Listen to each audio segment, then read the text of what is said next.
Hello, good morning, everyone. Thank you for being early and coming despite last night's party. My voice is a bit shy this morning. So we have a full day Creators Track session today. And the first session, I'm glad to introduce Hurd from VLM Y&R and Lianne Baron from Meta. And they are going to tell you all about how to take your creations to the next level. So welcome them.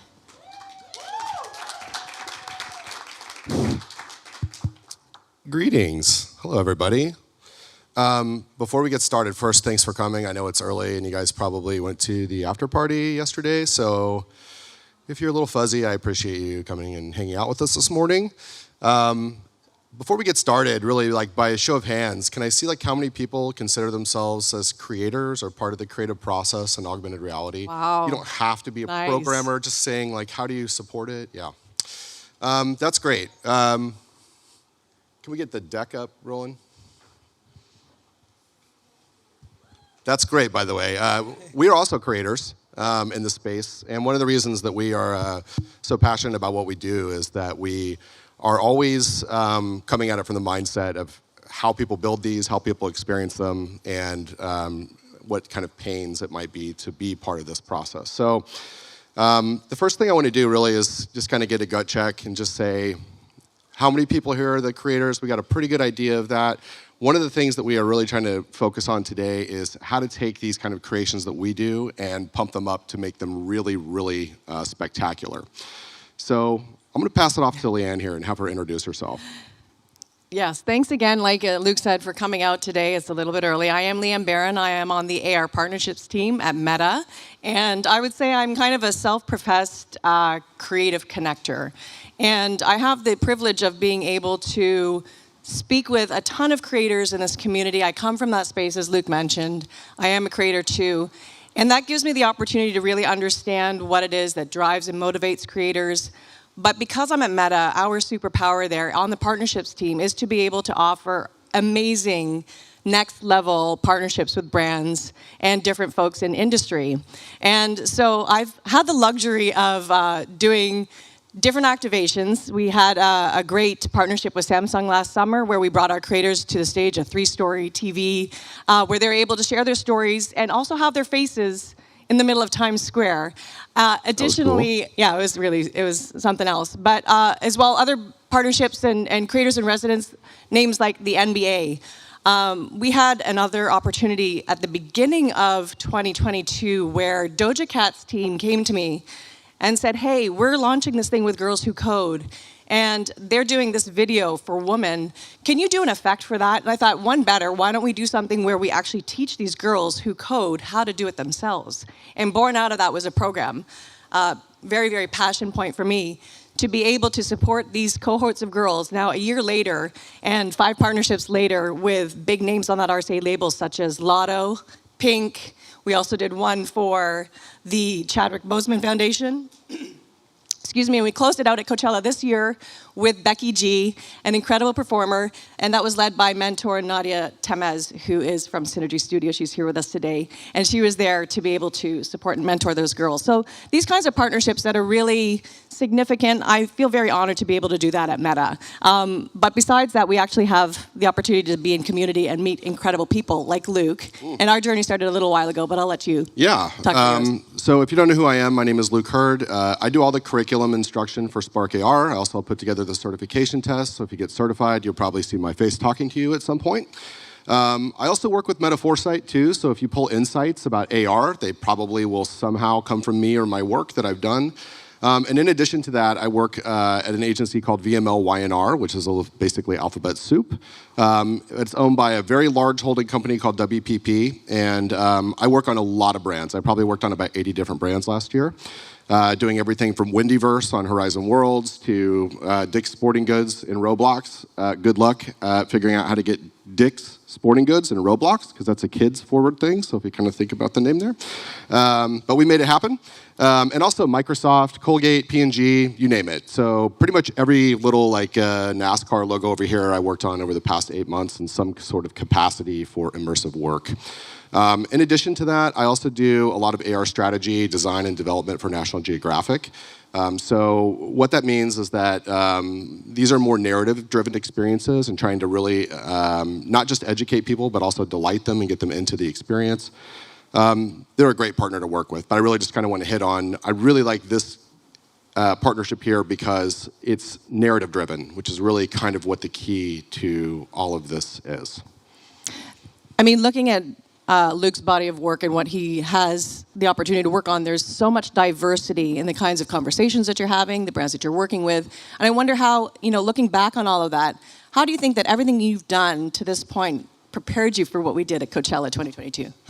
So what Lianne references here is that we worked on Coachella last year, and we made multiple effects out there. Some of them were on-site, some off-site.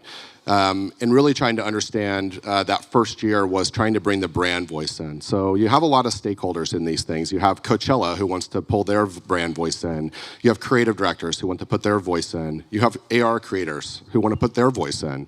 So you have to really understand how to kind of connect those dots. And I think the experience that we've had, or experience that I've had, is that I understand how to connect a brand voice and how to be able to tell that through some sort of immersive level that feels somewhat authentic and connected to what the narrative is. But yeah, I think it's an interesting experience. We did a lot of stuff. Also, one of the cool things is we were able to take multiple different objects from all around the world, and kind of this idea that Coachella had last year was something called the Coachella verse. And if you had been alive in the past 3 years, you know that the world shut down. This was the first year that Coachella reopened. So the idea here was bringing everybody back to the desert. If you know about Coachella, they have very large, 90-foot sculptures that they do every year. They're unique every year. So the idea, the concept here was, how do we bring these past sculptures back in? So we worked with multiple creators around the world to be able to create these kind of GPS-located experiences in London, Tokyo, Rio, LA. LA. Yep. And my job was to go to Coachella and build an experience that pulls all these experiences into one. So this was our first on-site activation at Coachella. And I'm here to tell you that this was very informative to let us know how people use these things in the world, in the desert, in the heat, in the sun, with your phone while it's black. So you get to learn a lot. You get to learn a lot about how people use these, not just from what they experience on a screen, but what it's like to walk around in the world with these. And in addition to that, we worked with a ton of other creators here. So, obviously we have so many things that we have going on. This is last year's. And Alexis, who's out there somewhere, if you raise your hand, she's out there somewhere. There she is. She did the box. Paige is also here. She did the wings. Isabel also here today. She did this. And these are all last year. And Piper as well. She did some one, and Jefferson as well. So these take a lot of time, you would imagine. If you've ever done any kind of AR experience, you're like, oh, it might take a couple months. We got the green light to do this about 50 days out. I think I got an email on March 3rd, and Coachella's on April 15th. So that just lets you know what kind of time frame you're working with to create these multitude of experiences to try to get these things out into the world. In addition to that, we also did some stuff with artists. So I talked about a lot of stakeholders and a lot of voices that you have in the space. When you're working with musical artists, that means you're also working with people who are artists, and we have to combine those with other artists, AR artists. And how do you get those two things to kind of combine and make sense and get out the door, honestly? So this was a great experience. We talked about this a little bit last year, and just kind of wanted to recap it because this really was the informative process that helped us do this year's Coachella. But the real secret sauce here is really something that Lianne can explain. Yeah, speaking to what you just said there, Luke, I think the biggest thing that we took away from this is that we had to be super efficient. When you have this many moving parts, something this scale, with such a short amount of time to be able to execute on it, we have to figure out, how do we do that most efficiently? And there is, I think, some level of execution that can be duplicated, and it starts with the narrative. I think that's the... Oh, sorry. We'll go there. So what's the secret? The secret, there it is. well, we're going to get there. Though. It starts with the narrative, as you were speaking to earlier, that there was this Coachella 2022 narrative where we talked about the elements coming back to the desert, coming back to the Coachella verse.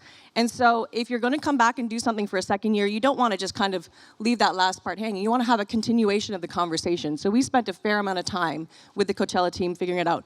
What is that conversation? How does it translate into this year? Well, what's happened now is all of these elements and the people have come back to the desert. What is it while they're here in the desert now as artists, performing artists, installation artists, AR artists? What is it that they're doing? They're not just participating, but they are creating in this space. And what is it that is that creation? How can we define that? How can we encapsulate that? How can we actually bring that into the narrative? And what they decided on was something called the mirage energy, which is, if you're creative, you understand there's something that taps into the work that you're doing. There's a vibration. And anyone who has that artist feeling really gets that. And so we decided that that would be the point, the continuation, the conversation that we would have through all of the effects that we would be producing for 2023.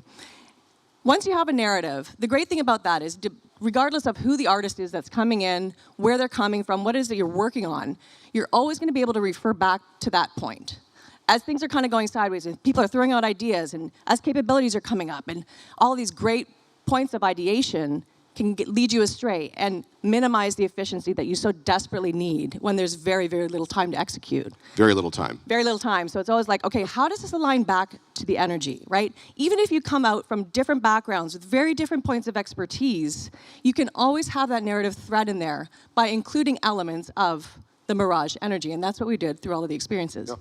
So given that, there are other elements too. That's the foundation. The next thing that's kind of really important are 3 key areas that have to work simultaneously together and super efficiently. Yeah. We call this thing a triangle, basically. It starts with the innovation partner. Coachella and that innovation team at Coachella is incredible. That is what they're there for. They're there to innovate, they're there to push the boundaries, because they're used to working with artists who are not yet mainstream, but hopefully will become mainstream. And that's on all different touch points, as I said, performing artists, installation artists, and now AR artists. Yeah. Speaking of those artists, we thought, okay, well, let's make sure that we're doing the right creator pairing. So we don't necessarily want creators that maybe don't have experience or not certainly sure. These creators have to have a very strong voice, are able to execute in the way that they've been hired to do so, but have that communication skill too. Because when you're stepping into these conversations with so many people doing so many things, we can't be there every step of the way to handhold. And so they have to have the soft skills to be able to sit in those meetings, take the feedback, do it, and then come back to the table with the next iteration of whatever the effect might be. Yeah, and I'd say too, like one of the key things in this is, as we do creator pairings, we need to make sure that, are they passionate about it? Do they care about who they're being connected to? How do they take, for instance, if we're going to do something like augment a sculpture, that's someone who spent a lot of time on that sculpture, and then you have to work with them and augment their work. So there is a lot of stakeholders involved. There's a lot of things you have to consider when you're pairing these things up to make sure, again, it's about efficiency. Yeah, absolutely. And then the final part of that, as you're going through and now you've got the narrative, you have this great partner that wants to do really strange things that maybe other folks haven't done and venture to do. You have these creators who are willing to do that. Then you need support on the product side. So the AR product support team, those are the folks that when there's some sort of roadblock, when there's an issue, you need to very quickly pivot, go back to that team and say, hey, we've got this issue, we need to fix it ASAP, bring it back to the table, and then everyone can kind of continue moving along, because otherwise... roadblocks are there. Oh, they are. And they're unexpected. There's probably about 4 hours footage of me the night before literally swearing, saying the F word about 55,000 times because I just couldn't get something to work the day before it was going to launch. So, but I'm able to reach out to engineering. I'm able to reach out to people who work with the AR product team, and that gives me a really hardcore direct line and to be able to solve those problems without too much issue. Yeah. So as we spoke to, the innovation partner in this equation, in this triangle, is the Coachella innovation team, also led with the folks over at Worlds XR. That's Daniel Kelly and Reed Matthews. Reed was here, I think, yesterday, but I think he had to head back to LA. And so I feel like that team has been really good in saying that they actually wanted to do things that they hadn't done before. So like I said, last year there's location-based work that we were doing, geo-anchored experiences that was in beta at that time. Mm-hmm. When they came back to the table this year, they were kind of like, okay, maybe we don't have new capability, but what can we do that's different? And I kind of sat back and thought, well, you know, MetaSpark has so many amazing pieces of capability that seem to be underutilized. So let's explore those. So we went into the mindset of, okay, we're at a festival and we have this great music capability element that we haven't done, reactive audio. So maybe if we can suggest to some of the creators that that's something that they integrate, because naturally it's a music festival. Yeah. Additionally, everything is kind of happening from day to night. So that was something that you can probably speak to as well. Yeah, so one of the cool things about these festivals is, especially Coachella's 2 weekends, if you don't know. It's 3 days one weekend, 3 days the next weekend. It's kind of a repeat for people who don't get to go to the first weekend. So that gives us our first weekend to really dial it in, and then the next weekend, hopefully it all goes off without a hitch. I think that's pretty much how Coachella operates anyway, across the board. But being able to go out there and really have these kind of partnerships with the innovation team allows us to literally go out in the field, and like last year we said, we need GPS spots and we need coordinates, and we didn't have to talk to anybody. It was like, you got it, okay, we're done. So that's nice. That's a really nice thing. And when we bring this to life really for like the Coachella piece for this year, which we'll get to here in just a second, this is kind of what this looks like. So we have Mirage in the center as our narrative, and our narrative's always got to be protected. We always think about this. And what's interesting about this is we think about these as people all around this triangle, but you as a creator can be every side of this. It gets daunting when it gets big, but you can handle all this stuff, but it has to be protected. No matter what, you have to think about who you're working with, picking the right partner so it's not a pain in the butt the whole time. You have to think about who you're pairing with and if you're going to be able to work correctly with the brand or with the artist or whoever you're being paired with, and then how you're going to do your product support. So let's get right into Coachella 2023. Sure. We got to go quick because we have so much content. Oh my God. Of course we did this year. This was way bigger this year. We started this conversation on January 5th. We didn't sign the contract for months and months and months afterwards. Lianne and I literally just hopped into a virtual world and had a conversation about, we know that Coachella has a story to tell. We know that Worlds has a story to tell. We know that they're going to bring some sort of a narrative. What story do we want to tell for the creators? Because we know we're going to be pairing with creators. So how do we make a story for the creators out there?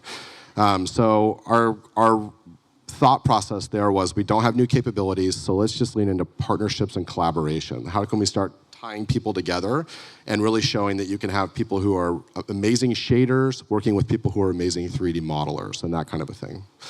So I'll roll through a couple of these.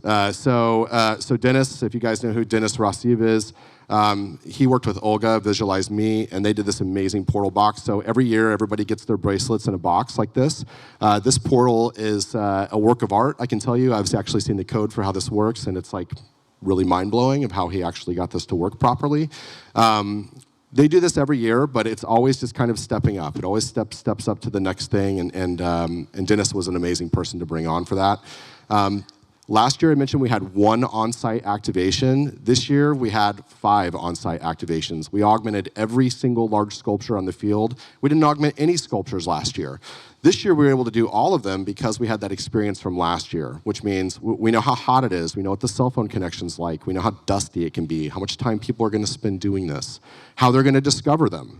We really worked on how the sign placements worked and everything else of how they can actually get into these experiences. I want to just jump in for 2 seconds on this, because this was something where the part of the AR product support is integral. We have Tom Beret here. He's in the front row. I'm calling him out.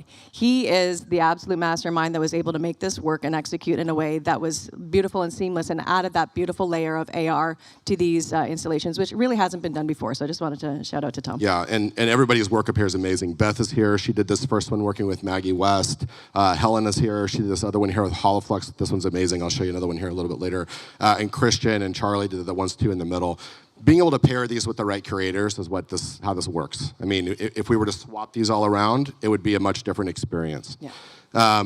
In addition to this, we also did a scavenger hunt this year. So this is an interesting one because we actually had 6 creators all working together in one single effect that is slightly under about 8 megs.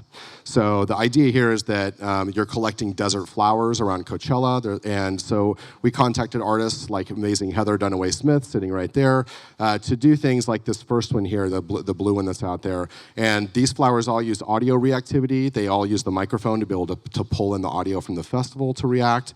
They also use time of day. They change throughout the day. The 6 creators were the 4 people who built these flowers here, and myself. I kind of pulled it all together, and then Dennis built the riffs. So altogether, we have a whole bunch of creators in this one experience.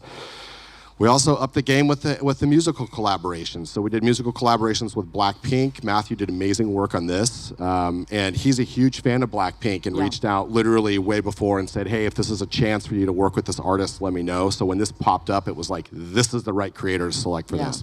Becky Cello, we mentioned earlier. Toby Nweiwe's Rift by Siege is a really amazing too that allows you to kind of play musical stems of his art. Again, all Rift based, all this kind of miragey, Rift, iridescent thing, and then we're able to take the voice of the artists and the creators and really kind of pull with it after that. So. Then we also had offsite stuff. We have a little amount of time, so I'm rolling through this as quick as I can. But we also have offsite and onsite work as well, like the Paige's work here, Omega C's work with, this is Sophie Tucker over here in the corner, all the way over there on the side. And then Piper's work with being able to react off the bracelets to where you can collect different pieces of the sculptures. You can see the astronaut in there and then the messenger one. And then Keo Park did some amazing work as well. But this is all really interesting stuff, but I think the really thing to focus on here before I explain this one is this all happened within about 50 or 60 days. So this is these are a megaton of AR to be able to build in that short amount of time. Yeah. And the only way you can do it really is trying to find all of those efficiencies with who you select, your partners, your creators, and how you pair them. Yeah, I know we're running into a bit of Q&A, but this one is worthy to have a quick conversation of. We went to the Discord community, and they had 2 weeks out, literally, said, hey, can we do something? They're actually creating this sidekick on the Discord community channel, and it looks like it's something that can be 3D, that maybe could be a sidekick. Can we do it? And we're like, we have the right people. We've got the triangle. We can do this. And we did. And so rather than aligning it to just one creator, I thought to myself, you know, this is a great opportunity to bring in someone who's really well expertise in 3D. I don't know if Isabel is here, but also someone who can do the scripting part of it. But the narrative here goes back to the narrative, is we wanted to do something that goes beyond interaction. That's that typical tap or face gesture or anything. This interaction relies on what it is that makes AR an incredible thing, in that it's something that's going to respond to behavior. And in this case, they explored an interaction where you're actually building a relationship with the sidekick. If you crouch down, the scripting will detect that. The bunny will come close to you and sit up and respond to you. And then if you jump back, it will jump away because it's actually afraid. And this behavior, you have to kind of consider. Out of this, we learned, let's do things differently, not just in the narrative that we usually do with interaction, but let's do it in a way that really informs how we are connecting with these things that we're creating in AR. Yeah. Just to, again, really show off one really key thing here. I know we have like 1 minute left. Again, these were all powered. Okay. Okay. But I do want to show, like, we had these at different times of day. Helena's work, if you can see there in the middle, this is what it looked like in the day and then at night. And then we were actually able to target very specific times a day. So if you were able to get out there within the 7-minute window of sunset and things like that, you could actually have your own unique experience. So a lot of time and effort went into this. This is kind of our wrap up here, is to show how many creators, how many artist collabs, how many on-site experiences, 15 total effects, and less budget than last year, which is even wilder. So that's all. That's the whole thing, and you can ask us questions if you want to. Yeah, thank you.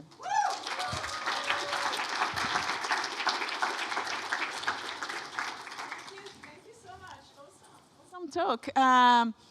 So we have time for maybe 1 or 2 questions. Please come to the mic, or I can run to you if you bring your hands on. That's right. And if there are no questions, we can show the hype video that Will Selvi's put together for us. We have a question. We got a question. Cool. If you have more slides, yeah. So you mentioned the budget. What is the budget to put this together?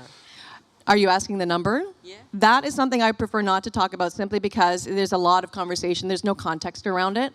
I think it's reasonable. One thing that we've done on the creator side is made sure that creators in the AR space particularly are well compensated for the work that they're doing. And I would say, in terms of where it was previously, maybe in the last 2 or 3 years, and the kind of the money that was being paid out to creators, it is now, I would say, significantly better than it has been previously. Much better. So, yeah. Okay, go ahead. Last question. Hey, I'm Aditi. I'm curious about how you know, what kind of things you look for as success here. I think it's incredible that the effects are made in itself, and then after that, I don't know, do you look at how many people engage with it, how long they do it for? Yeah. I think the main thing that we try to take away from this is what we can learn for next year or from other events, because this is so new, and you know that you're really, if you're relying on impressions and you're doing on-site, you know that you're really limited because there's only so many people at the festival and there's only so many people who are going to interact. So what we try to do is, for those on-site ones, we really lean into how long are people willing to spend out here in the heat? How do these effects work in the sunlight? Which, I don't know if you've ever been out in the sun with your phone, but your phone screen turns black. So it's not the easiest thing in the world to build for.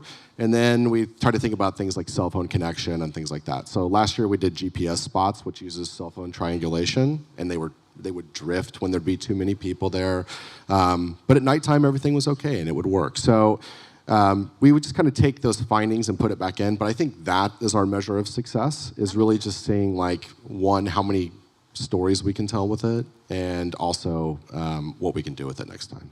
Yeah, I just want to just quickly tack on to that about the innovation partners. So that was one of the first questions we asked, is what is the goal for you? Like, what will be a measure of success for you? And so we helped to align to that. And for them, like I said, why we said very specifically innovation partner and not just partner is because it's someone who is interested in the innovation part of it versus just the metrics. And that's something that Coachella and World XR are just absolutely incredible about doing. Yeah, and their approval process was like sick. Yeah, basically how Cool, it is. awesome. Great. Big Great client. round of applause for this project. And